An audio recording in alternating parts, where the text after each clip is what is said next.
Inilah 7 nabi palsu di zaman Rasulullah dan Khulafaur Rasyidin. Sepeninggalan Rasulullah Shallallahu Alaihi Wasallam ada sejumlah pendusta yang mengaku sebagai nabi.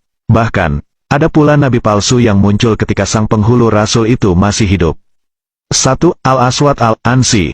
Al-Aswad Al-Ansi adalah orang yang mengaku sebagai nabi di Yaman pada masa akhir-akhir kehidupan Nabi Shallallahu Alaihi Wasallam. Ia murtad dari agama Islam dan mengaku mendapat nubuwah atau kenabian. Ia juga menjadi orang pertama yang murtad pada zaman Rasulullah Shallallahu Alaihi Wasallam. Al-Aswad dan pengikutnya menguasai hampir seluruh wilayah Yaman hanya dalam waktu yang cukup singkat, sekitar 3 atau 4 bulan. Melihat situasi itu, Nabi Shallallahu Alaihi Wasallam pun mengirim surat kepada kaum muslimin Yaman yang berisi anjuran perang melawan Al-Aswad. Singkat cerita, Al-Aswad berhasil terbunuh di rumahnya sendiri berkat bantuan seorang mukminah yang beriman kepada Allah Subhanahu wa Ta'ala dan Rasul-Nya. 2. Tulaiha bin Huwailid Al-Asadi. Nabi palsu yang meresahkan lainnya adalah Tulaiha bin Huwailid Al-Asadi. Kaum muslimin sudah berkali-kali menggelar operasi militer untuk memburunya, hingga akhirnya, Tulaiha kembali memeluk Islam dan menjadi muslim yang baik. 3. Musailama Al-Kadzab. Musailama Al-Kadzab adalah seorang pendusta yang mengaku dirinya menerima wahyu dalam kegelapan. Hal ini membuat Khalifah Abu Bakar As-Siddiq menggelar operasi militer di bawah pimpinan Khalid ibn Al-Walid, Ikrimah ibn Abi Jahal, dan Syarahbil ibn Hasanah untuk menumpasnya. Pertempuran tersebut berlangsung dengan dahsyat, di mana Musailamah membawa 40.000 pasukan. Alhasil, kaum muslimin berhasil memenangkan pertempuran dan Musailamah sendiri terbunuh di tangan Wahsy ibn Harb radhiyallahu anhu. 4. Sajah binti Al-Harits At-Tahlabiyah. Ada juga nabi palsu dari kalangan wanita. Ia adalah Sajah binti Al-Harits At-Tahlabiyah, wanita Arab Kristen yang mengaku nabi setelah wafatnya Rasulullah Shallallahu Alaihi Wasallam.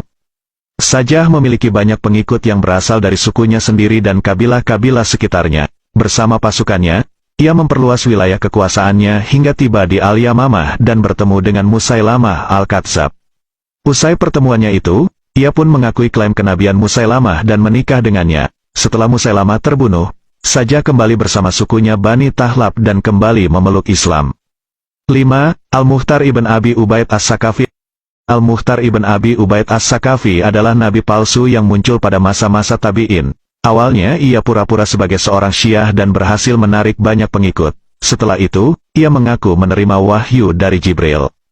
Sejumlah pertempuran antara pasukannya dan pasukan kaum muslimin pun terjadi. Saat kaum muslimin berada di bawah komando Mus'ab ibn Zubair, Al-Mukhtar akhirnya terbunuh dan menandakan berakhirnya pertempuran. 6. Al-Harits ibn Said Al-Kadzab. Selanjutnya ada Al-Harits ibn Said Al-Kadzab. Ia awalnya memperkenalkan dirinya sebagai seorang ahli ibadah di Damaskus. Setelah itu, ia mengaku sebagai nabi. Klaim kenabian yang dilakukan Al-Harits tersebut kemudian didengar oleh Khalifah Abdul Malik ibn Marwan.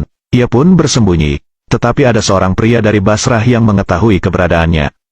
Pria tersebut memberitahukan kepada Khalifah Abdul Malik. Lalu, Khalifah pun mengirim sejumlah ulama dan ahli agama untuk menasihati Al-Harits bahwa pengakuannya sebagai nabi adalah bisikan setan. Namun, hal ini tak dihiraukan oleh Al-Harits dan akhirnya Khalifah Abdul Malik menjatuhkan hukuman mati kepadanya.